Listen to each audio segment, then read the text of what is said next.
नाम है मोहित और आपका स्वागत हमारे यूट्यूब चैनल हिस्ट्री चैंपियन में। तो जैसा कि आप जानते हो, आपका जो पेपर होने वाला है इंडियन पॉलिटिकल थिंकर का, कौन सा पेपर होने वाला है? इंडियन पॉलिटिकल थिंकर्स का आपके सामने जो पेपर होने वाला है, भारतीय राजनीतिक विचारक। भाई, भारत में जितने भी जो राजनीति से संबंधित जितने भी विचारक हुए, उससे संबंधित आपके सामने ये पेपर होता है। इसमें आज अपन यूनिट फर्स्ट का रिवीजन करने वाले हैं। कौन सी यूनिट का करने वाले हैं? जो यूनिट नंबर फर्स्ट है उसके बारे में रिवीजन करने वाले हैं। और इसमें जितने भी टॉपिक है, देखो आपके ज्यादा टॉपिक नहीं है, बस सिर्फ मनु, कौटिल्य और शंकराचार्य के बारे में पढ़ना होता है आपको। इसी के बारे में अपन कंप्लीट पढ़ेंगे। एक एक पर्सन जो आपके एग्जाम में आएगा वो भी बताऊंगा, साथ के साथ कंप्लीट डिटेल आपको वीडियो पढ़ाने वाला हूँ एक एक कॉन्सेप्ट को। इससे बाहर आपको एक वीडियो देखने की जरूरत नहीं पड़ेगी। इस क्लास को पूरा कर लो, आपका पूरा का पूरा रिविजन हो जाने वाला है। पूरे में से पूरे नंबर आ जाएंगे इस यूनिट से। चाहे लॉन्ग टाइप क्वेश्चन लिखो, चाहे शॉर्ट टाइप लिखो, चाहे अति लघुतरात्मक वेरी शॉर्ट टाइप लिखो, सारे इसी से कवर होने वाले हैं आपके लिए। लेकिन वीडियो में आगे बढ़ने से पहले सभी बच्चों से रिक्वेस्ट करना चाहूंगा, प्लीज चैनल को जोर से सब्सक्राइब कर दो। 40,000 सब्सक्राइबर का टारगेट ले रखा है, सारे बच्चे जोर से सब्सक्राइब कर दो। फ्री में पीडीएफ आपको देखने को मिल जाएगी अगर चैनल को सब्सक्राइब कर दोगे तो टेलीग्राम पर। समझ में आ गया? सबसे पहले पढ़ेंगे अपन मनु के बारे में। किसके बारे में पढ़ेंगे भाई? मनु के बारे में। क्योंकि अगर भारतीय राजनीतिक चिंतन की बात करें, सबसे पहले आपके सामने भारत के अंदर अगर किसी ने राजनीति पर अगर कोई चीजें बताई है ना, तो वो किसने बताई है? मनु ने बताई है। मनु ने अपनी किताब मनुस्मृति उस समय लिखी थी जिस समय आपके सामने क्या है, भारत के अंदर या भारत या पूरी दुनिया के अंदर जो राष्ट्र है या छोटे छोटे जो कबीले हैं, वो कबीलों का निर्माण होना शुरू हुआ था। राजा बनने का जो कॉन्सेप्ट है, राजा बनने का जो कॉन्सेप्ट है वो नया नया शुरू हुआ था। उसी समय मनु ने अपनी किताब मनुस्मृति लिखी है। अब इनकी जो किताब है मनुस्मृति, देखो इसके अंदर क्या है, पहले अपन मैं पूरी कहानी बताऊंगा आपको, है ना। कहानी की तरह चीजों को समझेंगे, फिर आपके सामने पूरा का पूरा जो कॉन्सेप्ट है उनको समझाऊंगा। सबसे पहले अगर मैं बात करूं मनुस्मृति की, एक मनुस्मृति मनु की किताब है। तो मनु को आप एक समझ लो भाई, एक कोई एक व्यक्ति था। जब आपके सामने समाज के अंदर क्या हुआ करते थे, छोटे छोटे कबीले हुआ करते थे। क्या हुआ करते थे? जब समाज के अंदर छोटे छोटे कबीले, अब कबीले क्या होते हैं, जैसे कि आप एक समझ लो कि ना पूरा का पूरा 15-20 गांव है ना। वहां पर आप 15-20 गांव जितनी जगह है, और वहां पर कितने, मान लो कि 100 से लेकर आपके सामने 1000 तक लोग रहते हैं। क्या रहते हैं? 100 से लेकर 1000 लोग तक आपके सामने रहते हैं। अब पहले तो लोग क्या थे, कम हुआ करते थे। तब सभी लोग क्या, आपके सामने जो जंगल हुआ करता था, वहां पे जितने भी जानवर वगैरह आते थे ना, तो उसके बचाव के लिए उन्हें क्या करना पड़ता था, एक दूसरे की जरूरत पड़ती थी। लेकिन समय बदलता चला गया, है ना। लोग पशुपालन करने लगे, लोग कृषि करने लगे। तो इससे क्या, लोगों के पास धन संपदा आनी शुरू हो गई, और जहां पैसा आ जाता है वहां पे आपस में लड़ाई होनी शुरू हो जाती है। तो धीरे धीरे क्या हुआ, समाज में जो पहले आपके सामने लोग मिलजुल कर रहते थे ना, अब धीरे धीरे समाज में फैलने लगी अराजकता। अराजकता क्या मतलब? कोई भी इंसान है जिसके पास पैसा, धन, बाहुबल होता है, जिसके शरीर में बढ़िया होता है, किसके पास पैसे धन वगैरह ज्यादा होते थे ना, वो क्या करता था, कोई गरीब व्यक्ति होता था, है ना, या कोई कमजोर व्यक्ति होता था ना, उसको क्या कर लेता था, उसको आपके सामने उससे कोई चीज ले लेते थे, जबरदस्ती उसको लूटने जैसा काम कर लिया जाता था। समझ में आ गया? तो इसी को आपके सामने एक मत्स्य न्याय के नाम से जाना। भाई मनु ने कहा एक मत्स्य न्याय होता है, खैर बाद में बताऊंगा। समाज में यही सब चीजें आपके सामने चल रही थी। तभी आपके सामने उस कबीले का एक व्यक्ति निकल कर आता, थोड़ा पढ़ा लिखा समझदार। उसका नाम क्या था? मनु। मनु ने आपके सामने क्या कहा कि मनु ने कहा कि अगर ऐसा ही एक दिन मीटिंग करी बहुत बड़ी, है ना, और उस मीटिंग में कहा अगर समाज में ऐसा ही चलता रहा ना, तो ये हमारा कबीला थोड़े दिनों में क्या हो जाएगा, नष्ट हो जाएगा। थोड़े दिनों में क्या तो कोई आपके सामने प्राकृतिक आपदा से चला जाएगा, या कोई बाहर का कोई साम्राज्य आप पर आक्रमण कर देगा, बाहर के लोग आप पर आक्रमण कर देंगे। तो वो कहा महाराज क्या करें? तो उन्होंने कहा कि मेरे को ना, मेरे को भगवान ने, ईश्वर ने कल आपके सामने एक देवता के रूप में क्या बनाया है, देवता के रूप में चुना है। ईश्वर है, उसने मुझे चुना है किसके रूप में? एक राजा के रूप में। अब जो आपके सामने वहां जनता बैठी थी वो बोली राजा कौन होता है भाई? तो उन्होंने बताया राजा वो व्यक्ति होता है जो ईश्वर के समान, देवता के समान होता है, और आपके सामने क्या करता है, उसके इशारे पे, जैसे ईश्वर के इशारों पे जो प्रजा, जो जनता, जो उसके भक्त होते हैं, जो उसकी बात मानते हैं, उसी तरीके से राजा के कहने पे प्रजा बात मानेगी। समझ में आ गया? तब जनता ने कहा अच्छा ठीक है, चलो हम आपकी बात मान लेंगे। लेकिन भाई हम आपकी बात क्यों माने भाई? तब उसने कहा कि मैं आपके समाज को पूरी तरीके से व्यवस्थित कर दूंगा। क्या कर दूंगा? मैं आपके पूरी के पूरा जो समाज है ना, उसको व्यवस्थित कर दूंगा। आपके समाज के अंदर जो ये लड़ाई या जो कमजोर वर्ग के लोग हैं, इनको प्रताड़ित किया जा रहा है ना, समाज में व्यवस्था जो अव्यवस्था फैल गई इसको मैं सही कर दूंगा। अच्छा, तो उन्होंने कहा अरे ऐसा कुछ नहीं होता है, ऐसे कोई समाज कभी नहीं सुधरता है। तो उन्होंने कहा कि भाई तुम, अच्छा चलो, वो बोला कि मैं सुधार के दिखा दूंगा। मनु ने कहा कि मैं आपको सुधार कर दिखा दूंगा समाज को। तब आपके सामने लोगों ने कहा अच्छा चल सुधार के दिखा देगा, तो बता कैसे सुधारेगा, हमें चीज तो बता। तब उसने पहला नियम दिया, क्या, दंड नीति का नियम, फिलोसफी ऑफ दंड। क्या कहा कि समाज में सबसे पहले दंड लगाना जरूरी है। अच्छा, अब दंड के क्यों जरूरी है, तो उसने कहा, मनु ने कहा कि दंड इसीलिए जरूरी है, अगर दंड नहीं होता ना तो एक जो यज्ञ होता ना, यज्ञ, उसके अंदर उससे चीज है ना, यज्ञ होम करते हुए, यज्ञ करते हुए कोई कौवा उससे चीज उठाकर ले जाता है। जैसे यज्ञ हो रहा है, फल फ्रूट लिखा रखा हुआ है, उसको है ना कोई चीज उठाकर लेकर चला जाता है। अगर कौवे को रोकना है तो क्या करना है, उसको भगाना पड़ेगा या उसको पत्थर वगैरह मारना पड़ता है, मारना पड़ता है। सभी लोगों ने कहा हाँ बिल्कुल करना पड़ता है ऐसा तो हमें। आप कृषि करते हो, खेत में काम करते हो, जानवर आते हैं तो उसको भगाते हो ना, लकड़ी वगैरह डंडा वगैरह से आप भगाते हो ना, बोला आप भगाते हैं, तो बोले यही इसको दंड नीति बोलते हैं। क्या बोलते हैं, बोलो, दंड नीति बोलते हैं। तो बोले अच्छा, तो बोले दंड कैसे दोगे, बोले अगर कोई व्यक्ति समाज में अराजकता करेगा, लोगों के साथ अन्याय करेगा, लोगों के साथ धोखाधड़ी करेगा, उसको क्या दी जाएगी, सजा दी जाएगी। अच्छा, लोगों ने कहा कि भाई आप तो हर किसी को दंड दे दोगे, आपके तो मन में आ गई उसी को दंड दे दोगे। बोले ऐसा नहीं होगा, दंड ऐसा नहीं दिया जाएगा, दंड उसी व्यक्ति को दिया जाएगा जो अन्याय करेगा। तो जनता ने कहा अगर तुमने गलती करी मनु तो वो कहते हैं कि आपके सामने जो राजा जो बनता है ना, राजा जो बनता है ना, उसको भी न्यायपूर्ण रहना पड़ेगा। कैसा रहना पड़ेगा, न्यायपूर्ण रहना पड़ेगा। जैसे आपके सामने जो ईश्वर होता है ना, ईश्वर होता है, ईश्वर के समान उसको रहना पड़ेगा। खुद को आपके सामने क्या है, देवीय रूप में, राजा एक देवीय रूप में होता है, उसको देवता की तरह भक्ति और ईश्वर की आराधना में रहना पड़ेगा। अच्छा, बोले किसके समान होता है, बोले राजा देवता के समान होता है। ठीक है, बोले इसीलिए अगर समाज में अगर दंड रहेगा ना तो समाज में सही लोग अच्छे से चलेंगे। बोले अच्छा चलो, तुम्हारी बात तो बोले अच्छी है, दंड वाली बात, पहली बात तो मैं समझ में आ गई। लेकिन बोले अगर राजा अगर कोई गलती करे, क्या करे, राजा अगर कोई गलती करे तो राजा का क्या करना है, आप हमें तो दंड दे दोगे, लेकिन आपका क्या करना है, और राजा होना कैसा चाहिए, भाई एक राजा कैसा होना चाहिए। तो उन्होंने कहा कि राजा ना, राजा तानाशाह नहीं होना चाहिए। क्या नहीं होना चाहिए, तानाशाह नहीं होना चाहिए। जन प्रजा है ना, प्रजा के सुख दुख का ध्यान रखने वाला राजा होना चाहिए। मैं आपका सुख दुख का ध्यान रखूंगा, समझ में आ गया। और आप लोग धर्म से चलोगे तो उससे पहले मैं धर्म से चलूंगा। क्या चलूंगा, अगर आप लोग धर्म से चलोगे ना, उससे पहले आपके सामने धर्म से मैं चलूंगा, सबसे बड़ा धार्मिक व्यक्ति मैं होऊंगा, उसके बाद में आपको धार्मिक होने की जरूरत है। समझ में आ गया। मैं कोई गलत काम नहीं करूंगा, गलत वचन नहीं बोलूंगा, भोग विलासतापूर्ण जीवन नहीं जीऊंगा, है ना, अपना अनुशासन से जीवन जीऊंगा, अपने जो राज धर्म के लिए अपना जो ग्रस्त जीवन है उसको भी त्याग दूंगा। समझ में आ गया। तो मैं खुद एक, जैसे देवता अपने भक्तों के लिए अपना सब कुछ त्याग देते हैं, ऐसे ही मैं प्रजा के लिए अपना सब कुछ त्याग दूंगा।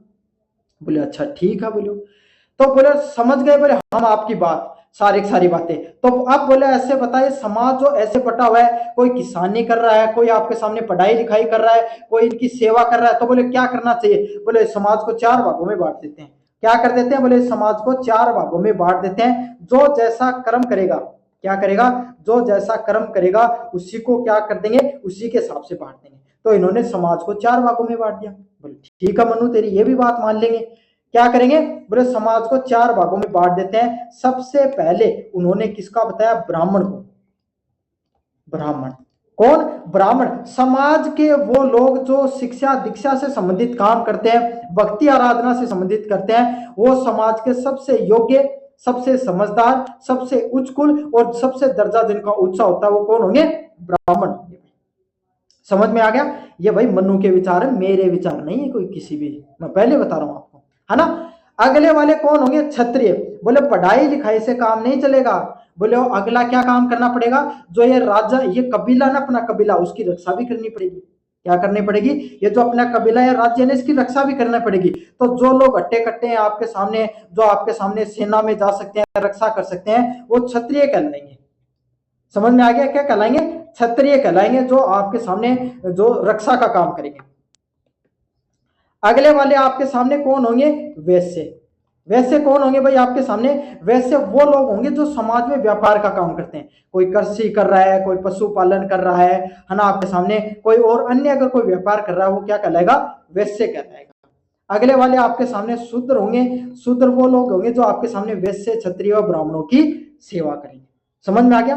ब्राह्मणों को मनु ने एक सिद्धांत तो दिया था, जैसे कोई मनुष्य होता ना, कोई मनुष्य, उसके अंगों से भी उसकी कंपेयर की थी। ब्राह्मण आपके सामने सर के समान माने गए, क्षत्रियो को आपके सामने हाथों के समान माना गया, भुजाओं के समान माना गया, वैश्यों को पेट के समान आपके सामने माना गया, और जो शूद्र होते हैं उनको आपके सामने पैर या जांघों के समान माना गया। इस तरीके से इनका कंपैरिजन कर दिया। बोले समाज को अगर हम इस तरीके से बांट देंगे ना तो समाज क्या हो जाएगा? व्यवस्थित हो जाएगा और सभी लोग अपना अपना काम करेंगे, एक दूसरे के काम में कोई हाथ नहीं लगाएगा। बोले अच्छा ठीक है। तो समाज, बोले एक बात ध्यान रखना, जन्म के हिसाब से नहीं होगा ये कैसे होगा? जो इंसान जैसा काम करेगा ना वो, अगर कोई समाज में पहले उसका पिता अगर पढ़ाई लिखाई करता था, ब्राह्मण, वो ब्राह्मण कहलाएगा। लेकिन अगर उसका बेटा किसानी करेगा, कृषि करेगा, तो वो क्या कहलाएगा? आपके सामने वैश्य कहलाएगा। इस तरीके से समाज को उन्होंने क्या किया? मनु ने 4 भागों में बांट दिया। इस तरीके से मनु खुद क्या बन जाता है? राजा बन जाता है। क्या बन जाता है? मनु खुद राजा बन जाता है। तो ये है मनु का सिद्धांत, मनु की कहानी। कैसी लगी आपको? मेरे को एक बार जरूर से कमेंट बॉक्स में बताना। कहानी के माध्यम से आपको पढ़ाया समझ में आता है या नहीं आता है? अब सारी चीजें एक बार से रिवाइज करवा देता हूँ। ये मनु की आपको पूरी मैंने कहानी के माध्यम से चीजों को समझाने का प्रयास किया ताकि आपको अच्छे से समझ में आ जाए। समझ में आ गया? एक बार मोटा मोटा और भी दे देता हूँ। भाई मनु एक कबीले का क्या होता है? आपके सामने सरदार होता है ना। अब सरदार बनता बाद में, पहले वहीं का एक लोग रहता है। वहां पे हर कोई इंसान किसी को मार रहा था, कोई किसी को पीट रहा था, किसी को जो लाठी, जिसकी लाठी उसकी भैंस वाला सिस्टम चल रहा था। तब मनु एक समझदार व्यक्ति निकल कर आता है। वो कहता है कि भाई मेरे को ईश्वर ने खुद ने चुना है। किसके लिए? राजा बनने के लिए। जैसा ईश्वर अपने भक्तों का ध्यान रखता है, इसी तरीके से मैं आपका ध्यान रखूंगा। बोले अच्छा। बोले कैसे रखेगा? तो इसने 3 नियम दिए। किसके समान दिए? सबसे पहले राजा का राजधर्म। राजधर्म का नियम क्या है? जैसे जो राजा होता है ना वो ईश्वर के समान होगा। अगले वाला दंड नीति। दंड नीति क्या है? जो राजा ना उसको अपनी जो व्यवस्था चलाने के लिए क्या करना पड़ेगा भाई? दंड का सहारा लेना पड़ेगा। अगर दंड होगा तो सारी जनता वो ऐसे ऐसे काम करेगी, बिना दंड के काम नहीं चल सकता। और समाज को 4 भागों में मनु ने बांट दिया। तो ये आपके सामने मनु के द्वारा किया गया। चलिए अब इसमें क्या लिख रखा है इसके बारे में पढ़ लेते हैं। द प्रॉब्लम ऑफ मत्स्य न्याय, law of fish, the big fish eat the small fish. देखो जब आपके सामने मनुष्य समाज में थे ना तब मत्स्य न्याय चलता था। मत्स्य न्याय। अब मत्स्य न्याय क्या होता था? जैसे कोई बड़ी मछली है, समुद्र में कोई बड़ी मछली होती है, वो क्या करती है? आपके सामने छोटी मछली को खा जाती है। तो इसी को क्या कहा जाता है? मत्स्य न्याय के नाम से जाना जाता है। Small fish, big fish eat the small fish, इसी को मत्स्य न्याय कहा जाता है। जो आपके सामने मनु ने अपने विचार दिए उससे पहले यही मत्स्य जो न्याय है वो चला करता था। क्या चला करता था? यही मत्स्य न्याय चला करता था। ताकतवर लोग वो गरीब लोगों को क्या कर रहे थे? परेशान कर रहे थे। बहुत ज्यादा समाज में अराजकता देखने को मिलती थी। The strong crust of the weak people completely anarchy. मतलब आपके सामने क्या है? जो रिच एंड आपके सामने पावरफुल पीपल है, क्या है? रिच और पावरफुल पीपल है, वो उन्होंने फुल एनार्की मचा रखी थी। अब इसका सॉल्यूशन क्या निकल कर आएगा? समाज में बहुत ज्यादा प्रॉब्लम थी, इसका सॉल्यूशन यही निकल के आए। जनता की प्रार्थना पर वर्मा ने मनु को पहला राजा बनाकर भेजा। जनता ने क्या किया? आपके सामने भाई जो प्रजा है, जो परेशान हो चुकी थी, जो अमीर लोग गरीब लोगों को कुचल रहे थे, इसीलिए सभी लोगों ने कोई यज्ञ किया या आपके सामने धार्मिक अनुष्ठान किया। तो भगवान वर्मा ने क्या किया? वर्मा उनसे खुश हुए और उन्होंने क्या किया? मनु को प्रथम राजा बनाकर भेजा। क्या भेजा? प्रथम राजा बनाकर भेजा। समझ में आ गया? अच्छा। The king is made by the 8 powerful deities. मतलब जो राजा बनाया गया ना उसमें 8 देवताओं का योगदान था। 8 देवताओं के गुण थे। कौन कौन से? इंद्र जैसा, सूर्य जैसा, यम जैसा जो देवता है, सभी देवताओं के उसमें गुण देखने को मिलते थे। और कौन था वो राजा? मनु। अच्छा, मनु ने समाज को चलाने के लिए आपके सामने 3 सिद्धांत दिए। ये बहुत ज्यादा इंपॉर्टेंट है। दंड नीति का सिद्धांत, राजधर्म का सिद्धांत और सामाजिक न्याय का सिद्धांत। दंड नीति का सिद्धांत क्या है? दंड केवल सजा नहीं बल्कि एक जीवित दैत्य शक्ति है। दंड is the living divine powerful not for the just punishment. मतलब जो दंड होता है ना वो पनिशमेंट नहीं है बल्कि एक ईश्वरीय शक्ति होती है। भाई आपके सामने अगर कोई व्यक्ति सही से नहीं चले, वो पोहे वाला उदाहरण ले लो, अगर वो आपके सामने अगर आपको परेशान करे तो आप उसको प्रमोट करना पड़ता है। डर से इंसान कंट्रोल में रहता है, दंड ना हो तो कोई यज्ञ से क्या कर लेते हैं, सामग्री खाने लग जाते हैं। कोई भी इंसान है भाई, आपके घर वाले देखो अगर आपको नहीं डांटे डपटे तो आप क्या करोगे, बहुत ज्यादा बदमाश हो जाओगे। तो दंड आपके सामने बहुत जरूरी होता है मनुष्य के जीवन में। अगले वाला सिस्टम है, the king is not a dictator, he is the bound of dharma. राजा कोई तानाशाह नहीं हो सकता। कोई भी मनु के अनुसार कोई भी राजा बनता ना, वो आपके सामने उसके मन में आए वही काम नहीं कर सकता। राजा खुद देवता के समान है। किसके समान है, देवता के समान है। उसको खुद को धार्मिक व्यक्ति होना पड़ेगा। क्या होना पड़ेगा, धार्मिक व्यक्ति होना पड़ेगा उसको खुद को। और उसको खुद को अपने राज धर्म, अपने जो राजा के नियम कायदे को निभाते निभाते उसको खुद का जो सामाजिक जीवन है, उसका खुद का गृहस्थ का जीवन है, उसको भी त्यागना पड़ सकता है काफी बार। समझ में आ गया। तो राजा कैसा होना चाहिए, धार्मिक व्यक्ति होना चाहिए। अगले वाला सामाजिक न्याय कानून। अगले वाला क्या है, सामाजिक कानून। सामाजिक कानून क्या, varna and the ashram system were ensure everyone follow their सवना। तो वर्ण व आश्रम व्यवस्था क्या की गई, वर्ण और आश्रम व्यवस्था। वर्ण क्या है आपके सामने, ब्राह्मण ब्राह्मण क्षत्रिय वैश्य शूद्र 4 भागों में बांट दिए। सभी लोगों को अपना अपना काम कर दिया, दे दिया कि ब्राह्मण ये काम करेंगे, क्षत्रिय ये काम करेंगे, वैश्य ये काम करेंगे, शूद्र ये काम करेंगे। समझ में आ गया। आश्रम व्यवस्था से क्या किया गया, 4 भागों में बांट दिया एक मनुष्य का जीवन। सबसे पहले ब्रह्मचर्य आश्रम, 0 से 25 साल तक कौन सा होता है, ब्रह्मचर्य आसन। ब्रह्मचर्य आसन क्या होता है कि कोई भी बच्चा जब जन्म लेगा तो जब से वो जन्म लेगा उससे लेकर 25 साल तक आपके सामने जब उसको समझ पैदा हो जाएगी तो उसको कोई गुरुकुल में डाल देंगे। वहां पर जाकर वो क्या करेगा, गुरु दक्षिणा लेगा। 25 साल तक उसको ब्रह्मचर्य आसन बोला जाता है। फिर 25 साल से लेकर 50 साल के बीच की उम्र होती है, उसको गृहस्थ आश्रम बोला गया। उस लड़के को वो आपके सामने घर पे आ जाएगा, अपनी उसकी शादी विवाह होगी, गृहस्थ जीवन को जिएगा, शादी विवाह करेगा, बच्चे करेगा, आपके सामने जो परिवार को बढ़ाने का काम करेगा। फिर 50 से लेकर 75 साल की आयु, इस आयु में उसको क्या करना है भाई, अपने बच्चों की उसको वानप्रस्थ आश्रम बोला जाता है, मतलब वन की ओर प्रस्थान करना। अब उसको क्या करना है, अपने बच्चों की शादी कर देनी है। समझ में आ गया। और अपनी घर गृहस्थी को त्याग कर कहां पर चला जाना है, जंगल के अंदर चले जाना है और ईश्वर की भक्ति में लीन हो जाना है।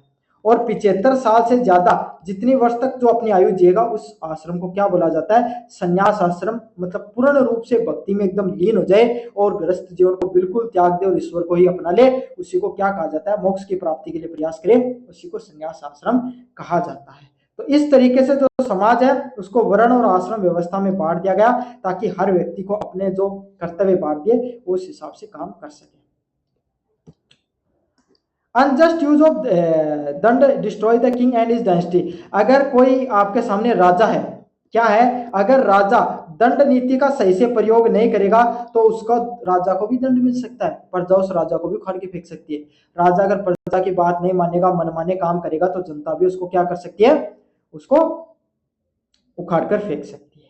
तो यह था आपके सामने मनु का पूरा यहां से प्रश्न आता है। मनु का देवीय सिद्धांत बताइए, समझ में आ गया। मनु की दंड नीति के बारे में बताइए, मनु की न्याय नीति के बारे में बताइए, मनु की सामाजिक सिद्धांतों के बारे में बताइए। आपके सामने राज धर्म देवीय सिद्धांत के बारे में ऐसा प्रश्न आता है, ये सारे पॉइंट करके आ जाना। और लिख कर दे रहा हूं, अगर एक भी नंबर काट ले टीचर तो मेरे को बता देना। समझ में आ गया। चलिए, कौटिल्य आपका जो यूनिट नंबर जो सेकंड है उसका जो अगले वाला कॉन्सेप्ट है वो कौन है, कौटिल्य और चाणक्य। यहां से सप्तांग सिद्धांत का प्रश्न आता है भाई। कौन सा, सप्तांग सिद्धांत का आपके सामने। और षड्गुण नीति का सिद्धांत का प्रश्न आता है। 2 प्रश्न यहां पर देखने को मिलते हैं। कौटिल्य के सप्तांग सिद्धांत के बारे में बताइए, काफी ज्यादा मोस्ट इंपोर्टेंट टॉपिक है, एग्जाम में इससे हर बार प्रश्न आता है। कौटिल्य चाणक्य को क्या है, कूटनीति के रूप में जाना जाता है।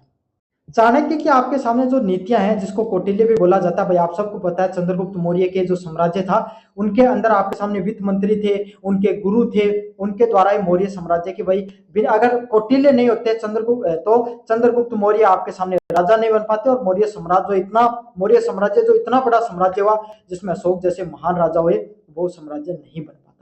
और इनके द्वारा ही जो अर्थशास्त्र किताब लिखी गई है उसी से ही सारे कॉन्सेप्ट आते हैं। सप्तांग सिद्धांत, षड्गुण नीति का सिद्धांत देखने को मिलता है। प्रश्न ऐसा आएगा। अब फिर से कहानी बताऊंगा, कहानी के माध्यम से सारी चीजें समझेंगे। अपना सिंपल स्टोरी बताते हैं बढ़िया उससे। सबसे पहले आपके सामने बात करें, देखो चाणक्य को क्या किया जाता है, पहले जो मौर्य साम्राज्य था उससे पहले नंद वंश देखने को मिलता था। जो मगध साम्राज्य है उस पर नंद वंश का आपके सामने साम्राज्य था। अब नंद वंश बहुत बड़ा साम्राज्य हुआ करता था अपने उस समय के अंदर, समझ में आ गया। तो उस नंद वंश का एक राजा था धनानंद, जो उसका आखिरी राजा भी था। उस धनानंद ने क्या किया, वो बहुत ही ज्यादा घमंडी व्यक्ति था, है ना, एकदम अपने भोग विलासिता में अपना जो जीवन ऐश और आराम के जीवन में ध्यान रखता था। तो एक दिन उसने क्या किया, चाणक्य ना, ये बहुत ही समझदार और प्रखर व्यक्ति था, इसकी ख्याति दूर दूर तक फैल रखी थी, अच्छा खासा आपके सामने इसकी ख्याति थी। तो इसने क्या किया, जो धनानंद को चाणक्य के बारे में पता चलता है कि वह चाणक्य नामक एक विद्वान रहता है, उनको अपने साम्राज्य में बुलाया जाए। लेकिन वो क्या कर देते हैं भाई, जैसे ही चाणक्य को अपना धनानंद है वो अपने जो वहां पर बुलाता है, अपने राज्य में बुलाता है, तो उसकी क्या कर देता है, इंसल्ट कर देता है, उसकी क्या कर देता है, अपमान कर देता है। और चाणक्य को ये बात दिल पर लग जाती है कि भाई इसने मेरे धनानंद ने मेरा अपमान किया, तो क्या किया उसने, बहुत ही आपके सामने घोर अपमान कर दिया। उसी समय आपके सामने जो चाणक्य है वो अपनी चोटी खोलता है, मतलब जो शिखा बांधते हैं भाई, ब्राह्मण लोग पहले शिखा बांधते थे ना अपनी चोटी जो लंबी लंबी, उसको खोलकर कहता है कि मैं आज ये प्रण लेता हूं, जब तक मैं तेरा नंद वंश या तेरे को जब तक हरा नहीं दूंगा, तेरा नंद वंश को नष्ट नहीं कर दूंगा, तब तक मैं अपनी शिखा नहीं बांधूंगा, अपनी चोटी नहीं बांधूंगा। यह बात कहकर वो निकल जाता है। अब जैसे वो आपके सामने थोड़े दिन बाद में कहीं पे एक गली से गुजर रहा होता है, तो उसको एक दिन एक छोटा बच्चा जो खेल रहा होता है, क्या कर रहा होता है, एक छोटा बच्चा आपके सामने जो कोई गेम खेल रहा था, उसको आपके सामने दिखाई देता है, और उसका नाम आपके सामने भाई उसको अपने साथ ले जाता है। उसके अंदर कुछ विलक्षण बुद्धि दिखती है भाई इसको, कौटिल्य को, चाणक्य को, है ना। तो वो क्या करते हैं, उसको अपने साथ ले जाता है और फिर उसको राजा बनने के लिए उसको छोटी छोटी चीजों का ज्ञान देता है, उसको अच्छे से ट्रेनिंग कर देता है ना, और उसको एक धीरे धीरे जो छोटे छोटे कबीले उनको इकट्ठा करता है। इसी बीच में आपके सामने एक और राजा था, सिकंदर है। सिकंदर भी आपके सामने, सिकंदर है वो भारत की तरफ आक्रमण के लिए बढ़ रहा था, उसको इसने रोका और उसको भी नंद वंश के लिए लड़ाने का काम किया। और इस तरीके से इन्होंने क्या किया, चंद्रगुप्त ने मिलकर और कौटिल्य ने मिलकर आपके सामने, चाणक्य ने मिलकर, दोनों ने क्या कर दिया, नंद वंश के जो राजा धनानंद को हरा दिया और एक नए साम्राज्य की स्थापना की। किसको, आपके सामने मौर्य वंश की। किसकी स्थापना की भाई, चंद्रगुप्त मौर्य ने मौर्य वंश की स्थापना की और उसका वित्त मंत्री बनाया किसको, चाणक्य को। अब चाणक्य वित्त मंत्री बन जाता है और उसने जो साम्राज्य, इतना बड़ा साम्राज्य बनाना बड़ी बात नहीं होती भाई, उसको चलाना बड़ी बात होती है। तो इसको चलाने के लिए उसने एक किताब लिखी, किताब का नाम था अर्थशास्त्र, जो उसने ज्ञान प्राप्त किया उस अपने वित्त मंत्री रहते हुए, क्योंकि भाई चाणक्य को तो गुरु था, उस वही सारी चीजें जो बताता था चाणक्य को चंद्रगुप्त मौर्य, वही सब चीज चंद्रगुप्त मौर्य करता था भाई। तो यही सब चीजें उसने जो जीवन में सीखा वो अर्थशास्त्र किताब में लिखा, और ये जो किताब है सिर्फ किताब नहीं है, वास्तविक जीवन की आपके सामने सच्चाई है। समझ में आ गया। तो कोई भी राज्य को चलाने के लिए आपके सामने क्या क्या गुण होने चाहिए वो उसमें बताए गए। तो क्या क्या गुण बताए गए हैं, देखो पहले मैं आपको स्टोरी टाइप बताता हूँ। सबसे पहले तो कोई भी राज्य होता है ना, कोई भी राज्य होता है, चंद्र जो आपके सामने चाणक्य अपनी किताब अर्थशास्त्र में क्या कहते हैं, चाणक्य अपनी किताब अर्थशास्त्र में कहते हैं, जैसे कोई मनुष्य का शरीर होता है ना, उसके 7 अंग होते हैं, उसी तरीके से आपके सामने कोई भी राज्य को चलाने के लिए, कोई भी राज्य होता ना, अगर उसको सही से चलाना चाहते हो तो उसके भी 7 अंग होते हैं भाई। अपना शरीर है ना, आंख का अपना काम है, हाथों का अपना काम है, पैरों का अपना काम है, मस्तिष्क का अपना काम है, हर अंग का अपना अपना काम है। तो उसी तरीके से राज्य को चलाने के लिए भी 7 अंग होने चाहिए। कौन से हैं, इसी को जो सिद्धांत दिया गया, राज्य को चलाने का जो सिद्धांत दिया गया, इसी को सप्तांग सिद्धांत कहा जाता है। क्या कहा जाता है, सप्तांग सिद्धांत कहा जाता है। पहला है सिर, स्वामी, क्या बोला गया, स्वामी या राजा, राजा स्वामी, है ना। और किससे कंपेयर किया गया, इसको आपके सामने सर से कंपेयर किया गया। राजा कैसा होना चाहिए, राजा बुद्धिमान और आत्म नियंत्रित होना चाहिए भाई। कोई भी मनुष्य है ना, उसका दिमाग ठंडा होगा, है ना, सोचे समझे बढ़िया का, बुद्धि उसकी बढ़िया होगा, वही क्या करेगा, अच्छे से अपना घर चलाएगा, वही जीवन में सक्सेसफुल होता है। इसी तरीके से अगर कोई राजा है वो बुद्धिमान होगा, क्या होगा, कोई भी राजा अगर बुद्धिमान होगा, समझदार होगा, अगर उसको खुद की जो इमोशंस है, भावनाएं, उस पर अगर नियंत्रण करना आएगा तो वही क्या करेगा, एक सफल राज्य को चला पाएगा। तो राजा सबसे पहला अंग क्या होता है, कोई भी राज्य का राजा होता है। कौन होता है भाई, राजा होता है। अच्छे से समझ लेना, अपने शरीर के अंगों से याद कर लेना, अच्छे से याद आएगा। सर मतलब राजा, कोई भी राज्य का सर मतलब राजा। चलिए भाई, दूसरे वाला क्या होता है, अमात्य। अमात्य क्या होती है, आंखें। अमात्य किनको माना गया, अमात्य पहले तो, अमात्य कौन होती है, मंत्री परिषद।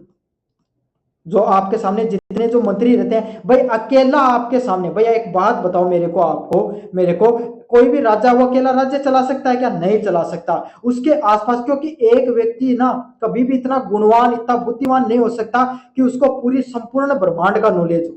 समझ में आ गया। तो इसीलिए उस राजा की मदद करने के लिए क्या होने चाहिए, उसके सहयोगी होने चाहिए। उन सहयोगों को मंत्री परिषद या मंत्री के नाम से जाना जाता है। समझ में आ गया। शरीर के अंग से किससे कंपेयर किया गया, इसको आंखों से कंपेयर किया गया।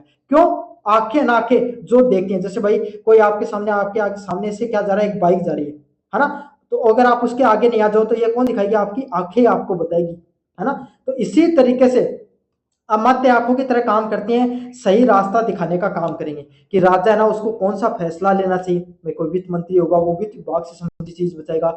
सेनापति होगा, वो सेना से संबंधित चीज बताएगा, है ना। कोई हकीम होगा, वो आपके सामने कोई उपचार के बारे में बताएगा, है ना। तो जिस तरीके आंखें हमें सही रास्ता दिखाने का काम करती हैं, उसी तरीके से मंत्री परिषद भी एक राजा को क्या करती है, सही रास्ता दिखाने का काम करती है, सही निर्णय लेने में मदद करती है।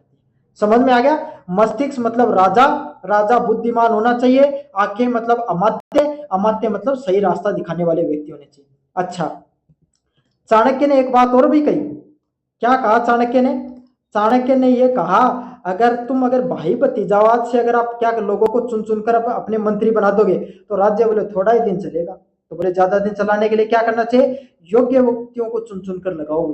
किसको लगाओ, योग्य व्यक्ति, और जो समझदार व्यक्ति है ना, उन्हीं को आपके सामने क्या करना है, अपना मंत्री परिषद में जोड़ना है। अच्छा चलो भाई, तीसरे वाले व्यक्ति कौन है, जनपद, लैंड एंड पीपुल। क्या होता है, तीसरे व्यक्ति है जनपद।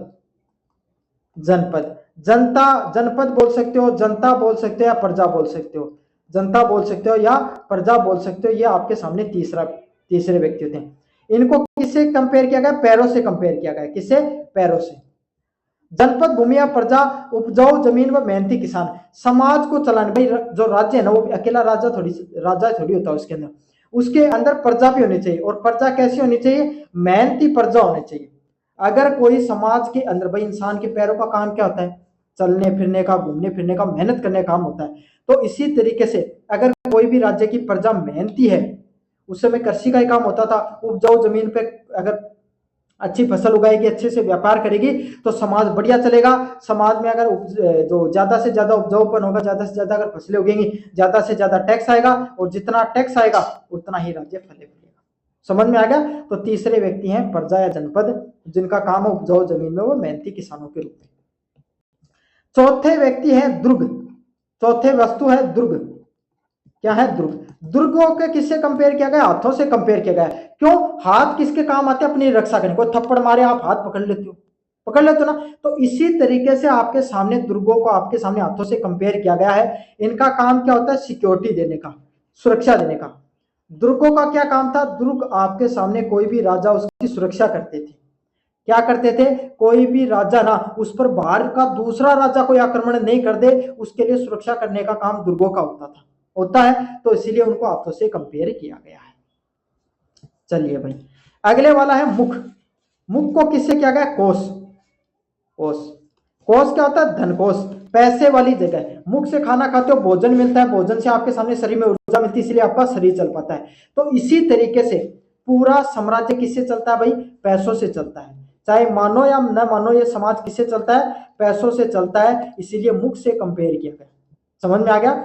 सेना या विकास के लिए आधार क्या चाहिए, पैसा चाहिए। चाणक्य तो सीधी सीधी एक ही बात कहते थे, अगर समाज में राजा ना, उसको अगर ज्यादा दंड लगा देगा तो भी राज्य नहीं चलेगा, ज्यादा टैक्स लगा देगा, ज्यादा कर वसूलेगा तो भी आपका राज्य नहीं चलेगा, और कम लगाएगा तो भी नहीं चलेगा। समझ में आ गया। तो कोष सबसे ज्यादा जरूरी है। चलिए अगले वाला पांचवा पॉइंट, पांचवा इसमें कहीं ना कहीं सॉरी छठा पॉइंट भाई, छठा है दंड। छठा क्या, दंड, दंड बोला गया, समझ में आ गया। दंड, दंड को मस्तिष्क से दिमाग से क्या, अनुशासित व साहसी सैनिक, जिसमें आपको सेना भाई सेना मान सकते हो, दंड या ऐसे समझ सकते हो समाज है ना, उसको कंट्रोल रखने के लिए दंड देने की बहुत ज्यादा जरूरत होती है। क्यों? क्योंकि लोग मानते नहीं बात, है ना। काफी कोई लोग चोरी कर रहा है, कोई अपराध कर रहा है, उसको चलाने के लिए क्या चाहिए, दंड की जरूरत पड़ती है। दंड होना बहुत ज्यादा जरूरी है। और आखिरी वाला पॉइंट है मित्र। मित्र कौन होते हैं? मित्र कान की तरह काम करते हैं। कान आपको कोई सूचना देता है, समझ में आ गया। तो इसी तरीके से संकट के समय में अगर आपके दोस्त अच्छे होंगे ना, क्या होंगे, अगर आपके दोस्त अच्छे होंगे, अगर आपके सहयोगी बढ़िया होंगे ना, तो आपको संकट के समय में क्या करेंगे भाई, मदद करने का काम करेंगे। या कोई आपके ऊपर अगर कोई व्यक्ति आक्रमण वगैरह कर रहा है, तो उसके बारे में भी बताने का काम कौन करते हैं, दोस्त या सहयोगी व्यक्ति ही करते हैं। तो ये आपके सामने पूरा का पूरा सप्ताह सिद्धांत है भाई, अच्छे से पढ़ लेना, इससे प्रश्न जरूर से आता है। फिर से बता देता हूं, सबसे पहले आपके सामने राजा आता है। राजा क्या होता है, आपके सामने पूरी जो अच्छा समझदार होना चाहिए, बुद्धिमान होना चाहिए, खुद पे कंट्रोल होना चाहिए उसका। दूसरा क्या है, अमात्य। अमात्य मतलब जो मंत्री परिषद है भाई, वो राजा को कोई भी फैसले लेने में मदद करेगी, आंखों की तरह सही रास्ता दिखाने का काम करती है। तीसरा नंबर आपके सामने आता है जनता। जनता मेहनती होनी चाहिए, पैरों से कंपेयर किया गया क्योंकि मेहनती होनी चाहिए। जनता मेहनत करेगी, अनुशासन से सही रहेगी, तो ज्यादा से ज्यादा पैसा आएगा, समाज जो राज्य वो ज्यादा से ज्यादा फला फूलेगा। अगले नंबर 4 नंबर पे आते हैं दुर्ग। दुर्ग जैसे आपके सामने हाथ हमारे शरीर की रक्षा करते हैं, उसी तरीके से दुर्ग वो कोई भी राज्य की रक्षा करते हैं। चाहे कोई बाहरी आक्रमण हो गया, चाहे प्राकृतिक कोई आपदा हो गई, दुर्ग सुरक्षा करने का काम करते हैं। 5वें नंबर पे आते हैं कोष। जिस तरीके से मुख से भोजन खाते हैं, अपने शरीर को ऊर्जा मिलती है, उसी तरीके से जो राज्य होता है उसको ऊर्जा मिलती है पैसे से। पैसा कहां पर रहता है, धनकोष में रहता है। चाहे अगर आपको मजबूत सेना करनी है ना, चाहे आपको समाज का विकास करना है, विकास कार्य के लिए पैसा चाहिए, और पैसा कोष में रहता है। छठा दंड, समाज को सही से चलाने के लिए, इसको भी मस्तिष्क से कंपेयर किया गया कि जो मस्तिष्क भाई अपना मन से कंपेयर कर लो, किससे, मन से। दंड को मन से कंपेयर कर लो। कोई भी मनुष्य, उसको अनुशासित रहने के लिए भाई आपके सामने दंड की जरूरत पड़ती है, तो दंड देना बहुत ज्यादा जरूरी है। और लास्ट में मित्र, आपका जब भी मुश्किल समय आएगा, तब आपके जो सहयोगी हैं वो आपका साथ देना चाहिए। अगर वो नहीं देंगे तो आपको कितना भी बड़ा राजा हो भाई, उसको सहयोग की जरूरत पड़ती ही पड़ती है। चलिए भाई अगले वाला, ये तो था कोई भी ये बताया गया कि कोई भी राज्य है ना, उसको आपके सामने कोई भी राज्य में ये 7 अंग होने बहुत जरूरी है। अगर ये 7 अंग होंगे ना, तभी वो राज्य अच्छा चलेगा। अब चाणक्य के द्वारा मंडल सिद्धांत दिया गया। क्या सिद्धांत दिया गया, मंडल सिद्धांत। अब मंडल सिद्धांत क्या है कि अगर कोई भी राजा है ना, कोई भी राजा है, अगर कोई भी राजा को जो राज्य होता है ना, क्या होता है, कोई भी राजा को जो राज्य होता है ना, उस राज्य के आसपास कितने खतरे हो सकते हैं, क्या खतरे हो सकते हैं, कितने खतरे हो सकते हैं, किस तरीके से एक राजा है वो अपने विरोधियों को हरा सकता है, उसको कौन कौन सी नीतियों का प्रयोग करना चाहिए, उसको जो सिद्धांत में बताएगा वही मंडल सिद्धांत के नाम से जाना जाता है। समझ में आ गया। मंडल क्या, एक गोला चक्कर बना दिया, उस चक्कर को मंडल बोला जाता है। और उस मंडल में क्या कहा गया, सबसे जो एक चक्कर बनाया, इसके सबसे जो बीच में एक राजा है, क्या है, राजा है। जैसे आप खुद को समझ लो भाई, आप कोई देश के राजा हो, तो आप कहां पर होगे भाई, सेंटर में होंगे इस गोले में। अच्छा, इसको क्या कहा गया, विजी गुणु कहा गया। क्या कहेगा, विजी गुणु नहीं, विजी गिसु कहा गया। विजी गिसु क्या होता है, ए एम्बिशियस किंग। ये कहना विजी गिसु को ना, बीच में आपके सामने एक राजा बैठा होगा। अच्छा, राजा के आसपास, आपके सामने राजा के आसपास क्या होंगे भाई, कोई राजा है, ये राज्य में बैठा है, इसका क्या लक्ष्य है, मैं अपना जो विस्तार करूं, अपना राज्य अच्छे से चलाऊं। समझ में आ गया। अच्छा, राज्य के आसपास जितने भी राज्य होते हैं, वैसे भाई भारत है, क्या है, भारत देश है। अब भारत देश के आसपास पाकिस्तान पड़ता है, चाइना पड़ता है ना। इनकी भारत के साथ कभी बनती है क्या, नहीं बनती है। क्यों? क्योंकि सीमा का विवाद है, सीमा की लड़ाई, हमेशा जगह की लड़ाई है। तो यही बात चाणक्य ने कहा, कोई भी राज्य के आसपास जितने भी जो राज्य होंगे ना, वो सब के सब इस राजा के दुश्मन होंगे। समझ में आ गया। जैसे भारत के आसपास पाकिस्तान व चाइना जैसे देश है ना, ये क्या है, भारत के दुश्मन है। क्यों दुश्मन है? क्योंकि इनके साथ क्या होता है, हमेशा सटा हुआ जो सीमा है ना, वो लगी रहती है। क्या रहती है, सीमा लगी हुई होती है, और जिसके साथ सीमा लगी होती है, उसी के साथ लड़ाई आपकी चली रहती है। इसी को अरी के नाम से कहा गया। किसके नाम से कहा गया, अरी के नाम से कहा गया। अच्छा, फिर क्या होगा इससे दूर, अब जैसे ये राजा है, ये आपके शत्रु राजा, उसकी भी किसी के साथ सीमा लग रही है ना, तो वो आपके दोस्त होंगे। क्यों? दुश्मन का दुश्मन दोस्त होता है, और उसको क्या कहा गया? मित्र कहा गया। इन्होंने इसको क्या कहा? मित्र कहा। आपके सामने शत्रु के पार वाला मित्र, मतलब आपके सामने जो आपके आपके पड़ोसी का पड़ोसी है ना, वो आपका हमेशा दोस्त होगा, क्योंकि उसकी लड़ाई होगी आपके पड़ोसी वाले दोस्त के साथ। तो इसी को मंडल सिद्धांत के साथ में कहा जाता है, enemies enemy is a friend. आपको इसी तरीके से गोला बनाना है, इसी तरीके से 3 नाम रटने हैं, विजी गिसु, अरि और मित्र। विजी गिसु कौन होता है? जो राजा होता है, उसको अपना राज्य चलाना है। उसके कौन दुश्मन है? अरि। अरि कौन होता है? जो उस राजा के जो निकटतम जो सीमा वाला जितने भी राज्य होंगे ना, सब के सब उसके दुश्मन होंगे। क्यों? क्योंकि उसके साथ सीमा का विवाद रहता है। अच्छा, उसके बाद में आता है मित्र। मित्र कौन होंगे आपके?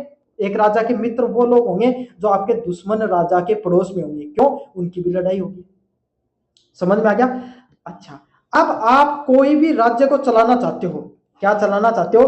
कोई भी राज्य को चलाना चाहते हो, तो अपने राज्य में दूसरे राज्य को जीतने के लिए, या अपना राज्य को सही से चलाने के लिए, या अपने राज्य की रक्षा करने के लिए आप किस किस नियमों को अपना सकते हो? तो इन्होंने जो नीति बताई, 6 नीति बताई भाई।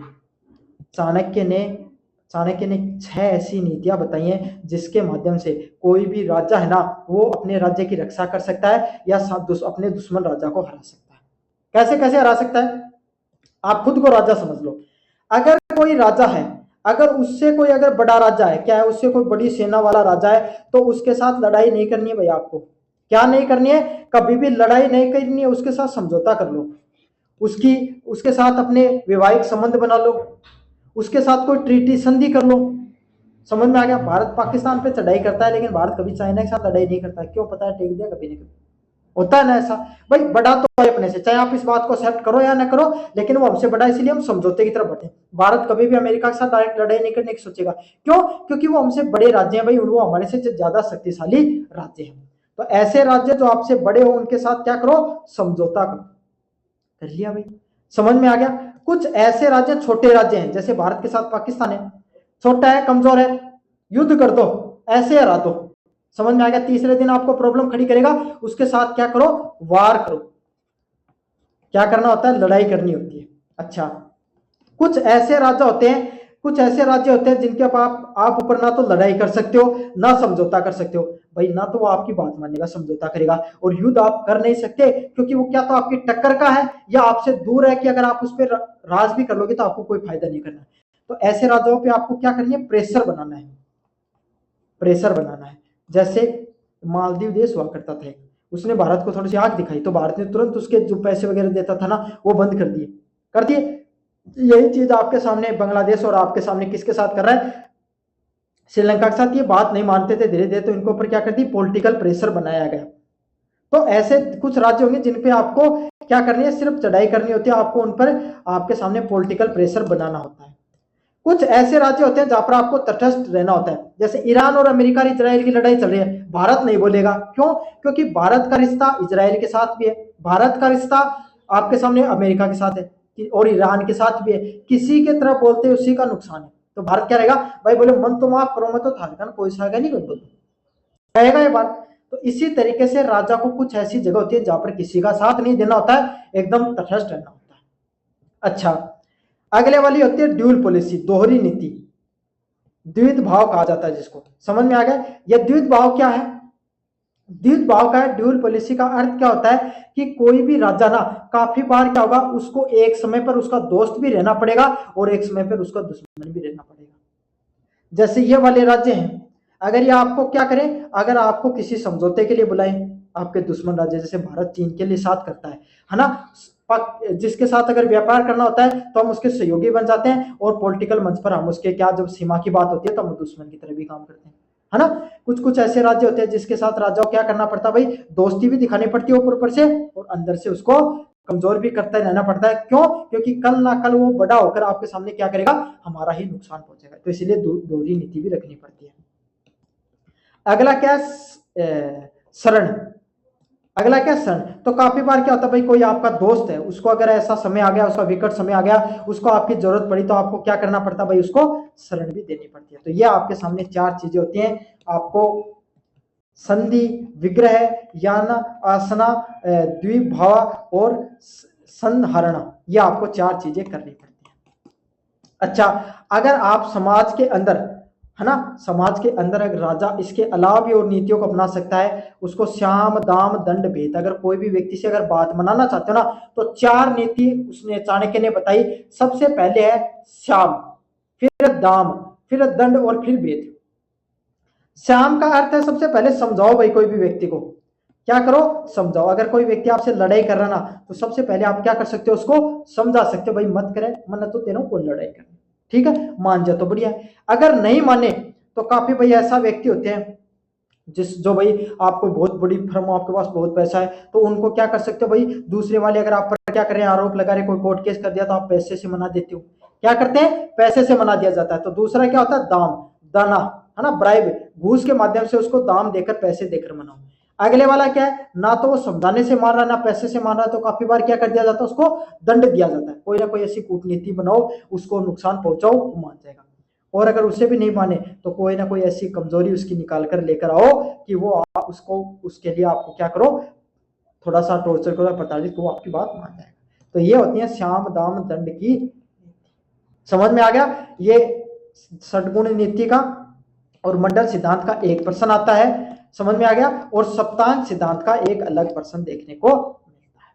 2 प्रश्न यहां से बनते हैं, दोनों के बारे में मैंने आपको बता दिया। चलिए भाई, आखिरी नंबर पॉइंट की तरफ बढ़ते हैं। शंकराचार्य का, जो आपके सामने Pioneer of good governance and welfare, जो शंकराचार्य हैं, जिनको राक्षसों का, किसका, राक्षस का देवता बोला जाता है, जो उनको सुशासन और लोक कल्याण के प्रेरणा भी बोला जाता है भाई, उसके बारे में अपन देखते हैं। आपके चैप्टर में चीजें हैं, उसके बारे में अपन पढ़ेंगे। शुक्राचार्य हैं आपके सामने, उसके बारे में पढ़ते हैं। इससे संबंधित प्रश्न आपके सामने ऐसा पूछा जाता है, शंकराचार्य के राज्य से संबंधित विचारों के बारे में बताइए, शंकराचार्य के सामाजिक नियमों के बारे में बताइए। शंकराचार्य को आपके सामने सुशासन के, लोक कल्याण के आपके सामने विचारक के रूप में क्यों जाना जाता है, उसके बारे में बताइए। तो कुछ ऐसा प्रश्न आएगा, यही आपके सामने मेन पॉइंट है जो मैं आपको पढ़ाया था। कहानी की बात करें तो शंकराचार्य, शुक्राचार्य या शंकराचार्य, जो भी शुक्राचार्य बोला जाता है इनको, ये असुरों के देवता थे भाई। क्या असुर बार बार आपके सामने क्या कर रहे थे, असुर मतलब राक्षस हुआ करते थे, वो बार बार आपके सामने हार रहे थे, है ना। तो देवताओं के खिलाफ उनको जीतने के लिए आपके सामने उन्होंने अपने गुरु के रूप में शुक्राचार्य को चुना, और उन्होंने कहा कि आप हमें कुछ ज्ञान की प्राप्ति दीजिए, जिससे हम क्या कर सकें, जो इसको जीत सकें, किनको, देवताओं को जीत सकें। तो इसके बारे में ज्ञान की वो थोड़ी उनकी प्राप्ति देते हैं, जिससे उनको संघर्ष करने में मदद मिलती है। अब जो शंकराचार्य हैं, वो उनका जो जो विचार उनके थे, क्या थे, वो विचार थे, वो व्यवहारिक विचार थे। क्यों, क्योंकि आपके सामने शासन ऐसा बनाना चाहिए जो इंसानी कमजोरियों को संभालते हुए कल्याण करे। मतलब इन्होंने सीधी सीधी बात कही कि मनुष्य ना, वो गलतियों का पुतला है।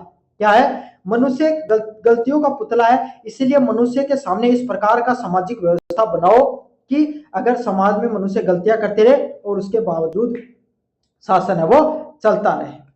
समझ में आ गया। Humans have the flow governance must manage the weaknesses with the existing welfare, मतलब समाज का कल्याण भी होता रहे और मनुष्य की गलतियां वो भी सही होती रहे। तो इसके लिए इन्होंने क्या कहा कि अगर कोई भी राज्य या समाज को चलाना है, तो उसके लिए राज्य में क्या होना चाहिए, केंद्रीय सचिवालय होनी चाहिए। आज कोई भी राज्य देख लो, आज कोई भी लोकतंत्र देख लो, सब देशों में क्या है, सचिवालय होता है। राजस्थान का सचिवालय है, कैबिनेट है, सेंट्रल गवर्नमेंट में होता ना। तो इसी तरीके से इन्होंने बताया कि जो आज जो समाज में जो चीजें लागू ना, वो शंकराचार्य बहुत पहले बता के चले गए थे, है ना। Design and ancient cabinet system of the 10 की मिनिस्टर, इन्होंने कहा कि कोई भी राजा ना, कोई भी राजा के कम से कम 10 ऐसे मुख्य मिनिस्टर होने चाहिए आपके सामने, जो उसकी क्या कर सके, आपके सामने मदद कर सके। और यही चीज आपके सामने आज के समय क्या कहलाती है, कैबिनेट कहलाती है। क्या कहलाती है, जो आपस में, जो चाहे मुख्यमंत्री हो गया, चाहे आपके सामने प्रधानमंत्री हो गया, उसके जो एकदम निजी मंत्री होते हैं ना, उसको कैबिनेट कहा जाता है। और यही चीज आपके सामने शुक्राचार्य ने भी बताई थी कि आपके सामने 10 राजाओं की एक मंडली होनी चाहिए पूरी पूरी, जो उस राजा को क्या कर सके, आगे बढ़ने में मदद कर सके, उसको सलाह दे सके। अच्छा, हर मंत्री की, every minister must have clearly defined responsibility, जो अकाउंटेबिलिटी होनी चाहिए। कोई भी जो आपके सामने, जितने भी आपके सामने ये हैं मिनिस्टर हैं, सबकी जवाबदेही होनी चाहिए। कि कौन सा क्या काम करेगा, कौन सा क्या काम नहीं करेगा। रक्षा विभाग है, जैसे सेना से संबंधित रक्षा विभाग देखेगा, पैसे से संबंधित वित्त विभाग को देखेगा, पूरा साम्राज्य को चलाने के लिए वित्त जो गृह विभाग चलाएगा, चिकित्सा से संबंधित चिकित्सा विभाग चलाएगा। तो इस तरीके से जिस विभाग से जिस संबंधित चीज के लिए जिस मंत्री को चुना गया उस मंत्री को उसकी जवाबदेही होनी चाहिए। अगर कोई गलती हो गई तो उसको उसके लिए सजा मिलनी चाहिए। आजकल तो कहाँ देखने को मिलता है, आजकल तो आपके सामने जो शिक्षा मंत्री को शिक्षा का ही नहीं पता, चिकित्सा मंत्री को चिकित्सा का नहीं पता, उसका खुद की चिकित्सा खराब हो रखी है ना। तो इस तरीके से हालत खराब है। लेकिन शंकराचार्य ने कहा था भाई कि भी जो आपके सामने मंत्री परिषद है उसकी खुद की अकाउंटेबिलिटी होनी बहुत ज्यादा जरूरी है। अगले वाला, कर से टैक्स से संबंधित इन्होंने सिद्धांत दिया था। टैक्स का क्या सिद्धांत दिया था? शंकराचार्य ने भी ये कहा था कि कोई भी समाज को चलाने के लिए टैक्स बहुत ज्यादा जरूरी है। अगर टैक्स नहीं मिलेगा कोई भी साम्राज्य को तो वो साम्राज्य नहीं चल सकता। और टैक्स वसूलना कितना है, इनके द्वारा भी वही बात कही गई थी कि भाई अगर टैक्स ज्यादा वसूल लोगे तो भी राजा नहीं, साम्राज्य नहीं चल सकता, और कम वसूलोगे तो वैसे नहीं चलेगा। तो कैसे कितना वसूलना है, उसके लिए मधुमक्खी और आपके सामने फूल का सिद्धांत दिया। क्या कहा? जिस तरीके से मधुमक्खी है ना वो फूलों से आपके सामने शहद निकाल कर आती है ना, जिससे क्या होता है ना तो फूल का नुकसान होता है। फूल का ऐसे भी नहीं लगता कि फूल का पूरा रस ही चूस गया, है ना, ऐसा भी नहीं होता है। और आपके सामने मधुमक्खी को भी शहद मिल जाता है।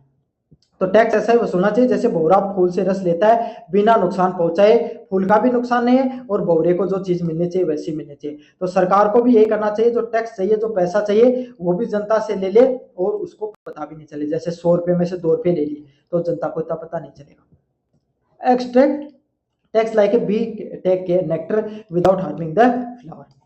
Do not burden the public, abolish taxes during the pandemic. और जब भी आपके सामने जनता पे अकाल वगैरह आ जाए, क्या जाए, अकाल आ गया या कोई भी आपके सामने आर्थिक विपदा आ गई, सामाजिक विपदा आ गई या प्राकृतिक विपदा आ गई, तो उस समय टैक्स नहीं लेना चाहिए, उस समय टैक्स में छूट कर देनी चाहिए और जनता की भलाई के लिए जो जितना पैसा आया था पहले उसको बांटना चाहिए। जैसे भाई हर साल अच्छी बरसात हुई तो खूब सारा अनाज इकट्ठा होकर आया, तो आप क्या करो, आपके सामने अगले साल अकाल आ गया तो वो जो आपने अनाज इकट्ठा हो गया था उसको थोड़ा बहुत जनता में बांट भी दो और उस साल आपको क्या नहीं लेना है, जो अनाज है वो इकट्ठा नहीं करना है। अगले वाला ब्यूरोक्रेसी एंड वेजेस, नौकरशाही और वेतन। साफ साफ जो शंकराचार्य इन्होंने आधुनिक विचार कहे, अगर तुम्हारे यहाँ पर जितने भी जो सरकारी नौकर सरकारी कर्मचारी काम कर रहे हैं ना, अगर उनको पर्याप्त वेतन नहीं मिलेगा तो सारे के सारे अधिकारी क्या हो जाएंगे, भ्रष्टाचार वाले हो जाएंगे। कैसे हो जाएंगे, भ्रष्टाचार वाले हो जाएंगे। उनको भाई अच्छा वेतन मिलना चाहिए, अच्छी सेवाएं मिलनी चाहिए, अच्छा सुखी जीवन मिलना चाहिए, तो वो आपके लिए अच्छे से काम भाई आपके नीचे कोई भी कर्मचारी काम कर रहा है ना, अगर आपको पूरी सुख सुविधा दोगे ना तो वो आपके लिए अच्छे से काम करेगा। यही चीज आप इन्होंने क्या कहा था, शंकराचार्य के द्वारा कही गई थी। Modern labour laws introduce the pension bonus and the medical leave the 1000 year ago. तो यही चीज आपके सामने जो आज के समय जो मॉडर्न जो लेबर लॉ है वो इन्हीं के सिद्धांत के ऊपर आपके सामने बने हुए हैं कि कोई भी कर्मचारी भाई उसको पूरा का पूरी सुविधा मिलनी चाहिए, चाहे उनको पेंशन बोनस व चिकित्सा अवकाश, इसके लिए वो। तो यह आपके सामने पूरे पूरे विचार थे, ज्यादा नई सिस्टम था। पहले उन्होंने कैबिनेट के बारे में बताया, अगले वाला उन्होंने टैक्स के बारे में बताया और तीसरा उन्होंने जो ब्यूरोक्रेसी है उसके बारे में बताया। यही 3 चीजें बताई थी, ये 3 पॉइंट बनाकर आ जाना, अच्छे से लिखकर आ जाना, पूरे में से पूरे नंबर आपको मिल जाएंगे। चलिए एक बार कंपेयर और कर लेते हैं। बेस्ड ऑन स्टेट, राज्य के आधार पे आपके सामने जो मनु के कैसे विचार थे, दैवीय व धार्मिक। मनु तो यही कहता था कि राजा को कैसा होना चाहिए, एकदम देवता जैसा होना चाहिए, धार्मिक हिसाब से चलने चाहिए। कौटिल्य ने कैसा बताया, लौकिक या राजनीतिक, मतलब राजनीतिक रूप से समझदार व्यक्ति होना चाहिए, जनता के हित की बात सुने, जब जरूरत पड़े तब चालाक हो जाए और जब जरूरत पड़े तब धार्मिक हो जाए। और शंकराचार्य सामाजिक व व्यवहारिक, मतलब व्यवहार जैसा व्यवहारिक जो समाज की जरूरत पड़ती है उसी हिसाब से। गुप्तचर व्यवस्था कैसी होनी चाहिए, आपके सामने मनु ने गुप्तचर व्यवस्था के बारे में बिल्कुल बात नहीं की थी, है ना। कौटिल्य ने कहा था, कौटिल्य ने जो मित्र की बात कही थी ना, मित्र को ही गुप्तचर कहा था उन्होंने, समझ में आ गया। तो गुप्तचर होने बहुत ज्यादा जरूरी, क्योंकि गुप्तचर ही उनको सारी की सारी सूचना देते हैं। अगर आपके दुश्मन आपके लिए क्या कर रहा है, आपके दोस्त आपके लिए क्या कर रहे हैं, अगर आपको सारी सूचना रहेगी तभी आप आपका समाज आपका राज्य वो अच्छे से चलेगा। तो कौटिल्य ने गुप्तचरों की बहुत बताई थी। इन्होंने शंकराचार्य ने भी प्रशासन के लिए बहुत बड़ा अहम हिस्सा बताया था गुप्तचरों को। नैतिकता नमाम राजनीति, नैतिकता होनी चाहिए या नहीं होनी चाहिए जो आपके सामने राज्य में। तो मनु के तो सारे विचार ही किस चीज पर थे, धार्मिक विचारों पर। किससे संबंधित थे, धार्मिक विचारों पर निर्भर करते थे। कौटिल्य के जितने विचार है उन्होंने सीधा सीधा कहा कि राजा को धार्मिक होना जरूरी है, लेकिन सिर्फ भी धार्मिक होना जरूरी नहीं है, उसको अपनी कूटनीति व सामाजिक विचारों का भी प्रयोग करना जरूरी होता है। शंकराचार्य के विचार, नैतिकता आवश्यक है लेकिन यथार्थवाद, मतलब आपको इथिक्स जरूर लगाने चाहिए, लेकिन ऐसे आपके सामने जो नैतिकता ऐसी होनी चाहिए जो समाज में हर व्यक्ति पर लागू जाए, वास्तविक है। तो ये आपके सामने यूनिट नंबर फर्स्ट जो पॉलिटिकल साइंस की भारतीय राजनीतिक विचारों से संबंधित मैंने पढ़ा दी है। कैसा लगा वीडियो जोर से बताना, चैनल को जोर से सब्सक्राइब कर देना।